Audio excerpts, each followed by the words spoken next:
Hi friends, இன்றைக்கி நாம் என்ன செய்ய போகிறோன்னா தம் சிக்கன் பிரியாணி தான் பண்ண போகிறோம். Sunday special. வாங்க எப்படி செய்கிறதுன்னு பார்க்கலாம். எங்கள் ஸ்டைலில் பண்ண போகிறோம், வாங்க பார்க்கலாம். இப்போ அடுப்பில் டவராவை வச்சு டவரா ஹீட் ஆனதும் எண்ணெய் ஊற்றிக்கலாம்.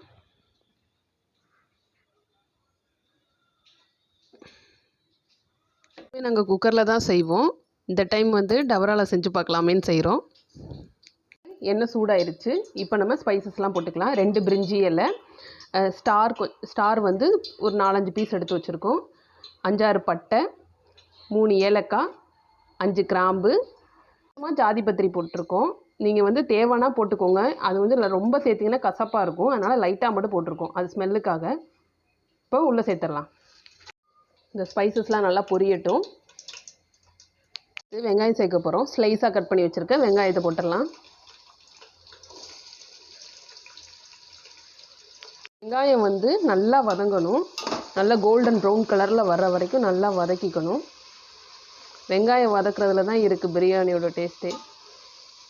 நம்ம பொறுமை இழந்து அப்படியே போட்டோன்னா அது ஒரு மாதிரி இருக்கும் டேஸ்ட்டு. இதுவே நல்லா வெங்காயத்தை வதக்கிட்டோன்னா நல்லாயிருக்கும். வெங்காயம் ஒரு சைடு வதங்கிட்டு இருக்கு. அடுத்து நம்ம சிக்கனை இதில் ஊற வச்சுருந்தோம். என்னென்ன போட்டு ஊற வச்சுருக்கோன்னா புதினா, கொத்தமல்லி, மஞ்சள் தூள், உப்பு, தயிர், தனி மிளகாத்தூள், இஞ்சி பூண்டு பேஸ்ட்டு, பச்சை மிளகா. இஞ்சி பூண்டு பேஸ்ட்டை நீங்கள் அரைக்கும்போது, பிரியாணிக்கு நம்ம போடும்போது அரைக்கும்போது இல்லை சின்ன வெங்காயம் போட்டு அரைச்சிக்கிட்டிங்கன்னா இன்னும் நல்லாயிருக்கும். அந்த இதை போட்டு நல்லா சிக்கனை கழுவிட்டு நல்லா அதில் ஊற வச்சுருக்கோம்.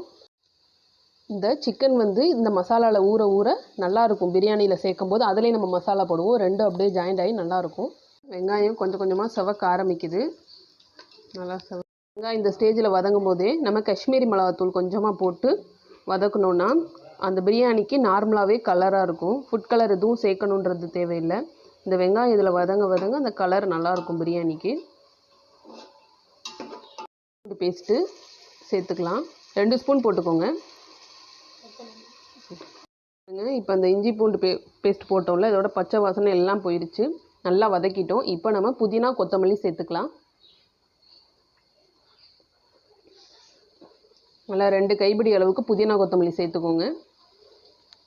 நம்ம பச்சை மிளகாவும் தக்காளியும் சேர்க்க போகிறோம். 3 பச்சை மிளகா நீட்ட வாக்கில் அப்படியே கீறிக்கோங்க. அடுத்து தக்காளி 4 தக்காளி, மீடியம் சைஸ் தக்காளியை இந்த மாதிரி ஸ்லைஸாக கட் பண்ணி சேர்த்துக்கலாம். பார்க்கும்போது லைட்டாக கிண்டிகிட்டே இருக்கிற மாதிரி தான் இருக்கும். இல்லைன்னா போய் இந்த வெங்காயம் இதெல்லாம் அடியில் போய் உட்காந்துரும், அடி பிடிச்ச மாதிரி ஆயிரும். அதனால் கிண்டிகிட்டே இருங்க, பாத்திரத்தில் ஒட்டாமல். எப்படி வதங்கியிருக்குன்னு எல்லாமே நல்லா வதங்கிருச்சு. இந்த அளவுக்கு வதங்கணும். 1/2 ஸ்பூன் அளவுக்கு காஷ்மீரி மிளகாத்தூள். ஏன்னா நம்ம வெங்காயம் வதக்கும் போதுமே போட்டோம், அதனால் இப்போ பார்த்துட்டு போட்டுக்கோங்க. ஏன்னா பச்சை மிளகா வேறு சேர்க்கறதுனால ஓவர் காரமாயிரும்.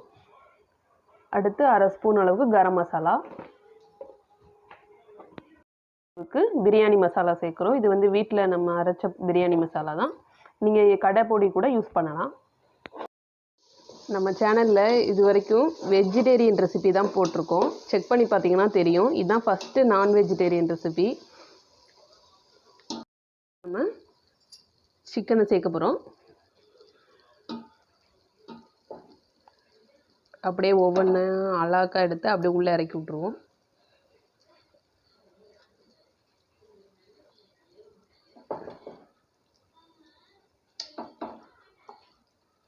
சிக்கன் 1 kg சிக்கன் செய்கிறது. நீங்கள் உங்கள் மெஷர்மெண்ட்டுக்கு தக்கன கூட குறைச்சி சேர்த்துக்கோங்க.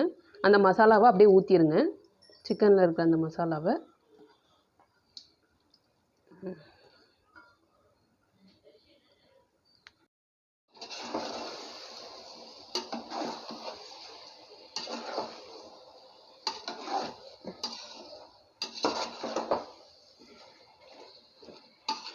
நீங்கள் நார்மலாக அப்படியே சிக்கனை வாஷ் பண்ணிவிட்டு சேர்க்குறதுக்கும் இந்த மாதிரி மசாலாவில் ஊற வச்சு சேர்க்குறதுக்குமே டேஸ்ட்டு தெரியும். நீங்கள் இந்த மாதிரி ட்ரை பண்ணி பாருங்கள்.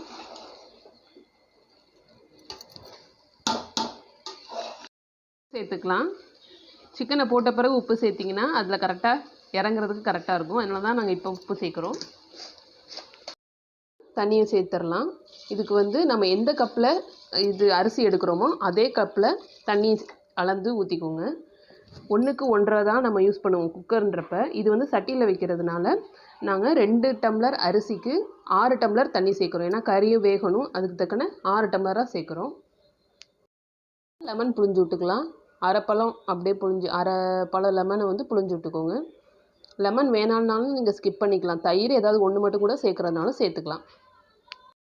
உப்பு காரம் எல்லாம் பார்த்து செக் பண்ணிக்கலாம் இந்த ஸ்டேஜில். ஏன்னா நம்ம தண்ணி ஊற்றியாச்சு. இப்போயே உரப்பு கம்மியாக இருந்தால், உப்பு கம்மியாக இருந்தால் போட்டுக்கலாம். தண்ணி நல்லா கொதிச்சிருச்சு, நல்லா கறியும் வெந்துருச்சு. இப்போ நம்ம ஊற வச்ச அந்த அரிசியை சேர்த்துடலாம். நல்லா தண்ணியை வடிச்சிருங்க. அரிசி வந்து உடையாமல் இருக்கணும், கிண்டுறதுமே உடையாமல் கிண்டணும்.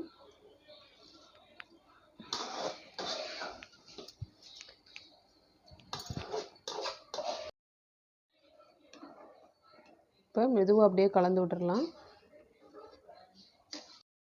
மீடியம் ஃப்ளேமாக குறைச்சி வச்சுக்கோங்க. ஹையில் வச்சு தண்ணி கொதிக்கிற வரைக்கும் ஹையில் இருக்கட்டும். அதுக்கப்புறம் மீடியம் ஃப்ளேமில் வச்சுட்டு மூடியை போட்டு மூடி விட்டுருங்க. இப்போ மூடியை போட்டு மூடிடலாம். சைடில் சிக்கன் 65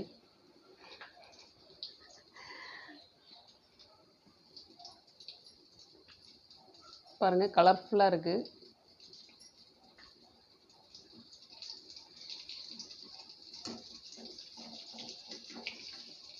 ஓகே, இப்போ நம்ம பிரியாணியை பார்த்துடலாம். பாருங்கள், தடுத்தடுன்னு கொதிக்குது. நல்லா கமகமன்னு இருக்கும் வாசனையே. இப்போ பாருங்கள், நம்ம தம் போட்டாச்சு.